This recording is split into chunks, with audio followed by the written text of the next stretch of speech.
Well, Saskatchewan Premier Scott Moe is heading into a weekend of meetings in Washington with U.S. governors and other top decision makers who are holding their annual meeting in the U.S. Capitol. At the top of the agenda is trade and the fight against U.S. tariffs on Canadian products, including steel and aluminum, and some possible new tariffs. Premier Moe is also accompanied by New Brunswick Premier Blaine Higgs and Ontario Premier Doug Ford. Scott Moe joins me now from Washington. Premier Moe, thanks for taking the time. Well, thank you so much, Martin. Let's start with this decision or the news today of the NEB report on Trans Mountain Pipeline. It's a go-ahead with some conditions, the environmental assessment. What do you make? What's your reaction to it? Well, I think it's positive that we have this project approved, and I would hope that we are able to approve additional projects into the future. I have fears with respect to if Bill C-69 is passed in its current form. There will be challenges in approving additional projects just like this, pipelines, industrial projects that are in many cases much more sustainable than their counterparts around the world. And but all in all, this is a positive that we're able to start to talk about actual construction again of the TMX pipeline and potentially either getting it constructed and selling the project or to someone in the private industry or maybe selling it with a regulatory framework that works. Now, there still has to be a consultation with Indigenous groups. That's ongoing. I think the federal government says it's about 75% completed. Optimistic that that might not be a major, because you're a proponent of the pipeline, might not be a major obstacle? Yeah. Yep. I hope it wouldn't be, and I often find that there often are differences of opinions when you sit down with any group, First Nations or otherwise, with respect to adding value to Canadian products. And as you sit down and are able to work through these challenges, quite often you can find some common ground. So I'm hopeful that will be the case here. I know we've had the similar conversations in the province of Saskatchewan, where you sit down at some distance apart and you're able to close the gaps one by one, and that's what I hope is happening in this, because everyone does need to be consulted with as we move along with this project that is, at the end of the day, in the national interest of all Canadians. Okay, you're in Washington, and this week we heard our ambassador to Washington, Ambassador David McNaughton. He had some comments saying that he was optimistic that in the next few weeks he is hoping to see the lifting of that $16 billion annually of steel and aluminum tariffs that the U.S. have put on our steel and aluminum. You've got a steel plant in Regina. What are you hearing? Are you optimistic?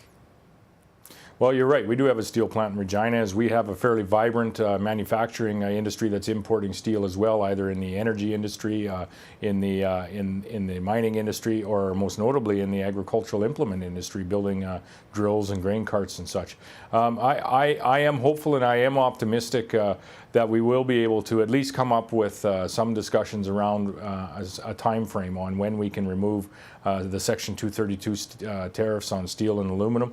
This is so important, not just to Saskatchewan or Canada or even just USA and Canada, as well as Mexico, as this is hurting our competitiveness as a North American economy. And our economy is so very integrated in each of the industries, whether it's steel fabrication, agriculture, whether it's autos. We talked this morning, auto parts go back and forth across the border 7-8 times before they're into a finished vehicle that can be parked in your garage, Martin. But this is hopeful news, and we'll continue to engage on this topic in the next couple of days as well. Okay, now Ambassador McNaughton also raised another possibility, and it's one you probably heard of, but a lot of Canadians hadn't, and that is the possibility of new tariffs on Canadian uranium. Saskatchewan's a major producer of uranium. What are you hearing? How serious are those concerns and those rumors? Right. Well, we've been engaged on this for a number of months now, and this is my second trip to Washington over the last number of months. And we had engaged with a number of governors, Secretary Ross as well, in the last trip, specific to the potential of a Section 232 decision on uranium products as well. And we don't feel that would be appropriate in the same way we didn't feel steel and aluminum would be appropriate, as Canada is not a threat to the national security of the United States. We're what we feel is a valued trading partner, and we know the U.S. is our most valued trading partner.